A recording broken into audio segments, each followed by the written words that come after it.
la magia del amor reine en cada uno de sus hogares y que este 2019 esté acompañado de paz y prosperidad. Son los deseos de la familia Telecanal 28 y Visión Noticias TV.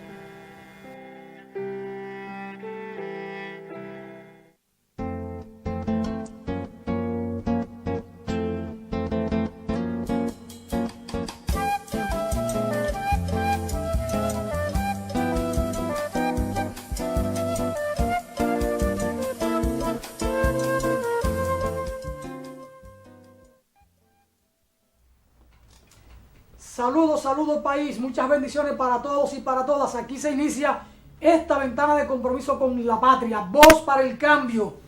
Es el compromiso nuestro, asumir siempre los ideales del padre de la patria, de Juan Pablo Duarte. Una República Dominicana mejor es posible. Eso requiere de que los hijos de esta patria nuestra se unan, se pongan de acuerdo en buenos propósitos. Los propósitos del padre de la patria. Que esta república pueda cobijar a todos sus hijos de manera feliz, de manera soberana. En el año de 1511, en el mes de diciembre, tiempo de Adviento, el colectivo de los dominicos se puso de acuerdo para pronunciar un sermón. Discutió las ideas y pienso que hasta colectivamente elaboraron el texto de aquel sermón que se asignó a Fray Antón de Montesinos para que lo pronunciara. Incluso con participación de la comunidad. Aquí me interrumpe el invitado especial, don Narciso Isaconde. Qué cosa más maravillosa. La democracia es una cosa muy buena aquí en Voz para el Cambio. Cómo esto se ejerce aquí sin esa formalidad de la vida y de la televisión dominicana y quizás de la televisión mundial. Pero este espacio es diferente. Es diferente. Bueno, aquel sermón marcó en la época colonial de la exclusión, de la opresión. No se hablaba de dictadura, pero en definitiva era más que eso. Y era de alguna manera esclavitud, como los conquistadores, los usurpadores, los que llegaron, se apropiaron hasta de la vida de los aborígenes y en cierto modo lo esclavizaron porque lo obligaron a trabajar para ellos en rudas jornadas tan duras que en apenas decenas de años extinguieron a nuestra raza aborigen. Deberíamos tener aquí unos 60.000 aborígenes. Y en 2 o 3 décadas no quedaba un alma. Pero por supuesto, dada digamos que la mezcla en términos consanguíneos, en términos biológicos, todavía hay rasgos y hasta sangre aborigen en los dominicanos de hoy. Como hay también mucha sangre de los hermanos africanos que luego llegaron o lo trajeron como esclavos a la isla. Y la comunidad de los dominicos asigna a Fray Antón de Montesinos aquel sermón. Un sermón que marca la historia colonial en aquel tiempo, pero que de alguna manera también marca el derecho internacional para siempre. Y la República Dominicana, o lo que es este territorio, puede ser considerada y es considerada como la cuna de los derechos humanos, porque por primera vez en un tono bien enérgico fue levantada la voz en defensa de los oprimidos, de los excluidos, de los de abajo, de los que eran dueños de su territorio y quedaron sometidos a un régimen opresor. Y entonces, bueno, uno se encuentra hoy con lo del padre de la casa. El padre de la casa era un encomendero, pero aquel sermón lo llevó a entender otra lógica, otra dinámica y otra percepción de la vida, y luego hasta renuncia a ser encomendero y entonces asume una actitud diferente en términos humanos, como previsto lo que era.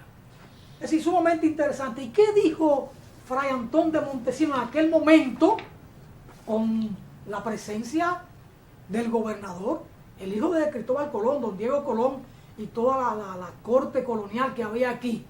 Le dijo muchas cosas duras. Entre otras cosas dijo lo siguiente: voz del que clama en el desierto. Todos los que estaban ahí presentes en el templo, todos estáis en pecado mortal y en él vivís y morís por la crueldad y tiranía que usáis con estas gentes inocentes. Decid, ¿con qué derecho y con qué justicia tenéis en tan cruel y horrible servidumbre a estos indios? ¿Con qué autoridad habéis hecho tan detestables guerras a esta gente que estaban en sus tierras mansas y pacíficas, donde tan infinitas de ellas, con muertes y estragos nunca oídos, habéis consumido? ¿Cómo los tenéis tan opresos y fatigados sin darles de comer, ni curarlos en sus enfermedades? Que de los excesivos trabajos que les dais incurren y se os mueren. Y por ahí siguió el padre o el fray Antón de Montesinos. Aquel sermón, que no fue solo uno, porque entonces terminaba la misa aquella, la clase señorial, con el gobernador a la cabeza, llamaron a su despacho a los demás dominicos para pedirle cuenta por el atrevimiento de fray Antón de Montesinos. Y le dijeron que no era fray Antón de Montesinos solo, que ellos habían discutido aquella pieza y le habían asignado y todo lo habían firmado. Y le pidieron que se retractara en la próxima misa. Y en la próxima misa, fray Antón de Montesinos volvió allí al púlpito y fue mucho más duro, mucho más radical. Luego fue llamado a España o enviado a España para que ante el rey explicara todo aquello. Y allí ante la anciana reina, fray Antón de Montesinos les repitió lo mismo: los abusos, la crueldad, la dictadura que se estaba ejerciendo contra esta población nuestra. Quisiera mover con Narciso y con don Jacinto Ascensión, que también nos acompaña, Jacinto que es dominico, algunas ideas sobre este sermón de fray Antón de Montesinos y si de alguna manera tiene vigencia aquellas ideas y si aquellas ideas han encontrado de alguna manera continuadores en los dominicos de estos tiempos y en lo que han pasado en estos 507 años de aquel sermón de Adviento de fray Antón de Montesinos. Narciso, don Jacinto, empezamos con Narciso. ¿Qué le parece aquella pieza de Montesinos? Yo creo que es una de las joyas de la rebeldía por la dignidad humana y que marca un antes y un después. Como tú decías, es una denuncia ardiente de la esclavitud, de una modalidad de esclavitud en las encomiendas. Y cuando él dice, si tú tomas la cultura cristiana, y si ustedes están en pecado mortal, él no estaba condenando a 30 años, ni a pena de muerte. En su convicción, él estaba condenándolo a sufrir eternamente. Y eso explica que a continuación diga, denuncia la crueldad, la tiranía frente a gente inocente, pacífica, manso le llama en un momento determinado. Ustedes han venido a estas tierras pacíficas a colocar a la gente en condiciones de muerte, a ponerlo a trabajar enfermos, al borde de la muerte y sin cura, sin sanidad. Es decir, entonces le dice, ustedes no son seres humanos. Oye, eso, ustedes no son seres humanos. En ese tiempo decían, no son hombres, era el lenguaje dominante. Está diciendo, ustedes no son seres humanos. Y luego lo que tú decías, en la explicación de lo que pasó posteriormente, es que cuando le dicen rectificar, él hace un sermón más radical y se va a España, al palacio monárquico, a defender enérgicamente su punto de vista. Sin duda, ahí comienza el cristianismo liberador, sin duda alguna, y más que eso, porque eso impacta no solo al cristianismo, sino a toda la humanidad. Y la vigencia de esas ideas, su actualidad, podemos decir, tiene que ver con el hecho de que lo que ha pasado con la opresión, cruel incluso, es que ha cambiado de modalidad. Nosotros estamos, si vemos el planeta, ante una esclavitud asalariada y no asalariada también. Cuando se sobreexplota los fluidos, se abusa de ellos, es verdaderamente espantosa. Bueno, que determina hoy todos estos flujos migratorios como torrentes, por la sobrevivencia humana, arriesgando la vida a la gente. Están al borde de la muerte y arriesgan lo que le queda de vida, cruzando mares, cruzando fronteras, cruzando todo esto. Hay una mutación. Desde aquella esclavitud se pasó a la servidumbre feudal, estamos en el marco de la hegemonía capitalista con diferentes tipos de modalidades, porque claro está, en la medida generan desigualdades, puede haber polos a través de los procesos de intercambio desigual, de apropiación del excedente, de la riqueza, polos que le dicen desarrollados, donde los niveles de vida, las conquistas de los derechos son mayores. Pero en sentido general, el cuadro que presenta la humanidad, y ustedes lo han presentado aquí varias veces, la cifra de cómo el 1% de los propietarios controla prácticamente más del 50% de la riqueza mundial. Son cosas atroces. Entonces, ¿cómo no va a tener vigencia? Lo que pasa es que lo ocultan. Es decir, lo de Fray Antón de Montesinos, luego lo del padre de la casa, debiera estar en un sitial mucho mayor. Y hay que ponerle el mérito a la orden de los dominicos. Y qué bueno que nuestro amigo aquí sea dominico, ¿no? Pero bueno, también eso gravitó en otras órdenes. Y yo me siento bien cuando veo a los padres de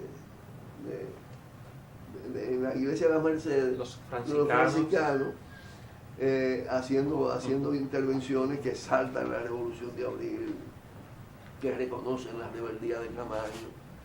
Esas son las modernas rebeldías, ¿no?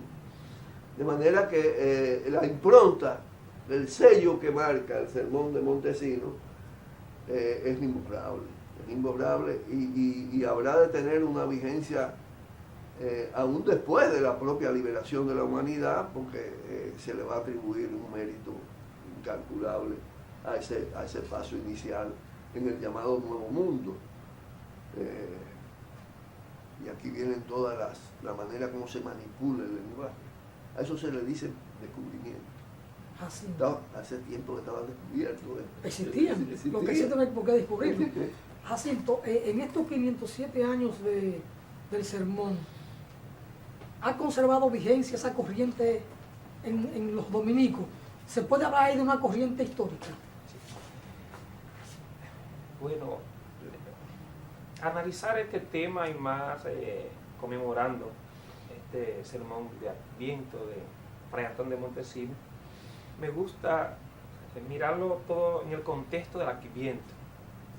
Pero cuando vamos a la parte nuestra como país y del mundo, fíjense que ya nosotros el día 10 de diciembre celebramos 70 años de todo lo que la Caixa de los Derechos Humanos. Me voy a permitir dictatorialmente interrumpirlo, sí, para resituar la pregunta, porque se habla del sermón de Fray Antón de Montesinos, él lo pronunció, pero en términos históricos, por lo que uno ha visto, es un sermón de la orden de los Montesinos. Sí, sí. Hay que ver, hay que situar. Primero, cuando tocamos este tema, me gusta siempre ver el contexto porque ese sermón, esa actitud de Montesinos, de los dominicos, de la comunidad que estaba aquí, recuerden que ellos llegaron aquí en 1510, la primera comunidad de frailes dominicos. Los franciscanos llegaron primero. Dentro de eso se mencionaron solamente a Pedro de Córdoba y Fray Antón de Montesinos, pero vinieron 3 frailes más. La comunidad tenía 5 personas viviendo. Y es propio de los dominicos, es propio de que cada vez que se tiene misa, y más la misa dominicana, los domingos, que usted tiene toda la feligresía, en aquel momento todas las autoridades españolas en ese momento, ahí, entonces se prepara una buena homilía a nivel de la comunidad.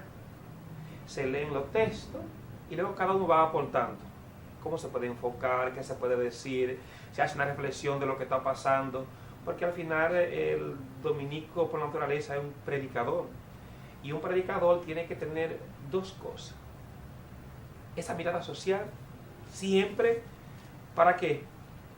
Para denunciar los males que pasan. Y ahí entonces viene la parte de anunciar el evangelio para la conversión. Entonces, un sermón de Adviento, donde lo que implica el Adviento, que es un camino, Fíjense que en Adviento hay tres figuras que se toman dentro de la lectura. Isaías. Leerse a Isaías en la Biblia es increíble todo lo que implica de esa denuncia llamada a la conversión. Por ahí Juan el Bautista, que inclusive termina decapitado. También lo que está llamando es a la conversión. Pero si nosotros a la hora de analizar a Montesinos, la comunidad y el sermón, no nos fijamos de qué está pasando en ese momento en el mundo, en Europa, con toda esa apertura del humanismo, hay que hablar de varios personajes interesantes, más de los dominicos. Si no hablamos de Francisco de Vitoria, nos quedamos un poquito afuera.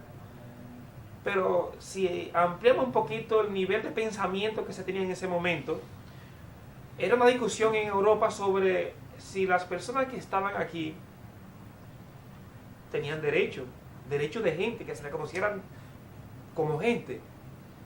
Pero este va a encontrar la cuna de lo que es el humanismo, a Erasmo de Rotterdam, el mismo Martín Lutero, entre otros. Es una corriente que hay en Europa para todo el tema del humanismo, inclusive que dentro de la iglesia, dos grupos, los conservadores, los liberales.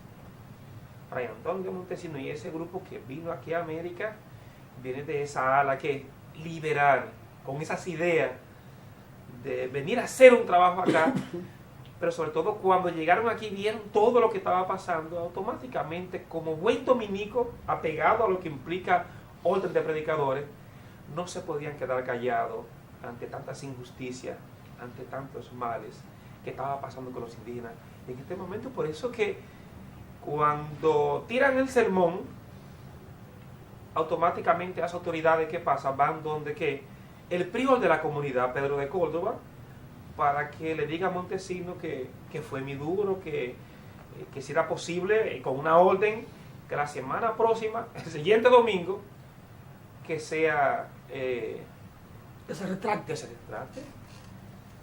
Inclusive fue una orden que se dio a la comunidad. ¿Qué pasa? Que la comunidad se reunió nuevamente, prepararon nuevamente el sermón. Y a quien eligieron a Montesinos. Y el domingo siguiente, entonces volvió nuevamente con un sermón todavía un poquito más duro. Entonces, ver eso como la cuna, la semilla de lo que es la lucha por los derechos humanos y conectar con lo que nosotros estamos viviendo hoy en la República Dominicana, estamos muy lejos. Y de hecho, ahí tenemos una estatua de Montesinos en el malecón que la regaló el gobierno de México hace muchos años, pero realmente no se le ha dado el valor que tiene, lo que implicó el sermón, lo que implicó la comunidad de los dominicos en ese momento, pero como inclusive desde esa estatua que tiene espacio, construir un espacio para trabajar el tema de los derechos humanos en este país. Ni siquiera eso, no interesa en este momento. Y creo que por lo menos nosotros, desde el compromiso que tenemos Voces para el Cambio, no podemos quedarnos callados ante un acontecimiento como ese, y luego lo hacemos propio, porque cuando analizamos los temas aquí, es también enfocado de que la pregunta que nos hacemos nosotros, y más con el nivel del gobierno dominicano, durante años, cómo masacran, primero dictadura, luego ese liberalismo, pero que también nos lleva a seguir siendo hoy que hombres y mujeres maltratados a partir de una sociedad corrupta, un gobierno corrupto, a partir de que tenemos políticos indolentes que no le interesa realmente que el destino de este país para que seamos mejor, para que seamos mejores personas, pero sobre todo también para que sea un país donde se predique, se practique el tema de la justicia. Los dominicos, Jacinto, reitero la pregunta, hoy mantienen esa línea filosófica de los dominicos de hace 507 años o han variado en sus apreciaciones, en su predicar. Tú vas a encontrar dentro de los dominicos personas que son muy abiertas y otras personas que son muy cerradas. es bueno, y de hecho yo casi voy a las misas que celebran los dominicos por el tema del discurso. El discurso lo tiene en su prédica, de poder visualizar la problemática social, pero más desde ese enfoque, desde el Evangelio, desde esa denuncia y desde ese llamado a la conversión. Los dominicos no solamente en el tiempo de Montesinos, hace ya varios años que se fueron varios frailes. Parece que el Trujillo pide que vengan los dominicos en el 54 y le devuelven el convento de los dominicos que estaba ocupado por los orden de los jesuitas. Y ahí vino Fray Vicente Rubio en ese momento, y Fray Vicente Rubio se recuerda por sus sermones, por esos propios de los dominicos. Pero más adelante, varios frailes, entre ellos Anselmo, Juan Manuel Pérez, increíble Juan Manuel, que instaló aquí todo lo que es la comunidad eclesial de base, todo el conflicto que tuvieron ellos en el Ceibo con el tema de la tierra.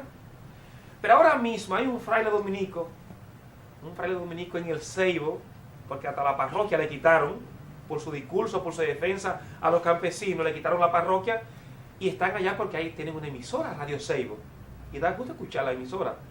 Y ahí está el padre Miguel Ángel, Fray Miguel Ángel, está trabajando a favor de un grupo de campesinos que lo han sacado, que lo han maltratado, y él, inclusive, vive viajando para la Corte Internacional por todo el tema de violación de derechos que tienen ahora mismo los bichines en el país. Entonces, el discurso, el compromiso de los dominicos está vigente en el día de hoy en la República Dominicana. Gracias, Jacinto. Celedonio Jiménez el martes aquí abordó el tema del Ceibo y de los dominicos, incluso como fundadores de la universidad. Es interesante todo esto. El teólogo Gutiérrez nos dice al respecto del tema que estamos aquí abordando. Aquel sermón no cayó en saco roto. Marcó el comienzo del cristianismo liberador, del reconocimiento de la dignidad de los indios y del respeto a la diversidad cultural y religiosa en Amerindia. Fue asimismo el germen de la teología de la liberación. Y después del discurso, 3 años después, Bartolomé de las Casas renunciaba a su función de encomendero, se convertía en el defensor de los derechos de los indios y en el iniciador de la variante latina de la filosofía europea, de la alteridad y de la tolerancia. Eso es verdad, pero todo eso es verdad. Pero también hay que señalar que la iglesia jerárquica, con un momento ahora un poco distinto, con el Papa Pancho, Francisco, aunque yo digo muy acorralado, la iglesia jerárquica desnaturalizó, persiguió con técnicas a veces sofisticadas, a veces no, ese extraordinario movimiento de la teología de la liberación, de la cual Gutiérrez fue un precursor. Sí, sí. Y yo no he visto un dominico desde una tribuna allá en el convento frente a funcionarios decirle lo que le decía Montesinos a los funcionarios actuales. Y yo te digo, ¿qué diferencia hay al cabo de siglos entre el tratamiento que le daban a los indios, los encomenderos, y el tratamiento que le dieron los 10 Cabral, asociados para el suministro de combustible con Arturo Santana, a los trabajadores y trabajadoras del Poliplas? Eso puede explotar, Narciso. Vamos a dejar eso ahí, que eso puede... ¿Y dónde están las voces? Hay voces como la de él, hay voces como la de otras congregaciones, que si el padre Nino, que si el padre Rogelio, que si el padre Golunda. Todo eso tiene un mérito. El padre Moncho, el padre Leo, el padre Regino. Sí, muchas veces de manera particular. Yo lo conozco a todos y lo admiro a todos. Pero lo que te quiero decir, y las monjitas que representan esa corriente, pero lo tienen ahogado, lo tienen cercado. Es normal, lo tienen cercado. Es normal. Interesante la conversación de este tema aquí con don Jacinto Ascensión y Narciso Isa Conde.